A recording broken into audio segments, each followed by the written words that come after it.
Okay, so here we're going to do another example of subtraction, this time in base 2, which means that every place value is double the one to its right, and whenever we regroup, we will regroup downward and make 2's every time. Alright, so we begin. This is not really exciting. Now the hardest thing I think about base 2 is that the numbers are so long, you have to really keep things lined up so that you know which place values are which. So what I've done here is I've written them below each other, so first I begin with the 1 minus the 1, which makes 0 in the 1's place. And then 1 minus 0, which makes 1 in the 2's place.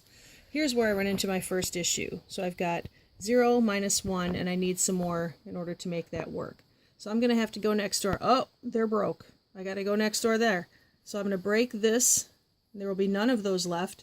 When I break this, it will make 2 of the one below it. All right. Now they've got some to share. So I will break one of them.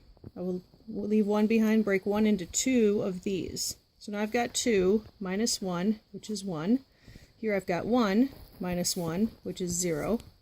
Now I've got 0 minus 1, which needs a regrouping. So we'll go next door, we'll break that, and that will make 2 of these. And we didn't have any sitting there because we were out completely, so that's just the 2 minus 1, which would be 1. And then 0 minus 0 is 0.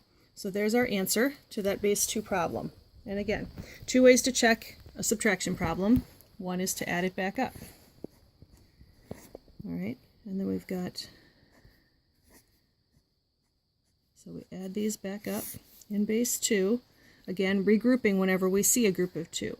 So 0 plus 1 is 1, 1 plus 0 is 1, 1 plus 1 is a group of 2 with nothing left over, 1 plus 1 again is a group of 2 to carry with no leftovers, and then 1 plus 1 plus 1 is a group of 2 to carry with 1 left over, and then 1 plus 0 is 1.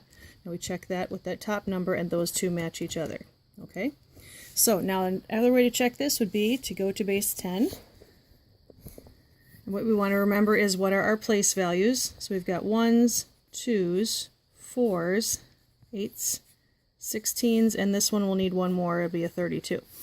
Alright, so this bottom number is 16 plus 4, which is 20, plus 2, which is 22. That whole big long number just represents 22. So this one here is a 16 plus 8, which would be 24, plus 4, which would be 28, and one more, which would be 29. All right. And then the last one is a 32 plus a 16, which makes 48. And then we go way over here, and we've got a 2 and a 1, so that's 3 more. That makes 51. Alright, now we look at this problem. Does this problem make sense? Is it true in base 10? So 1 minus 9, 11 minus 9 basically would be 2. This would be 4 because we would have had to borrow to make the 11. So 4 minus 2 is 2. And we're good to go.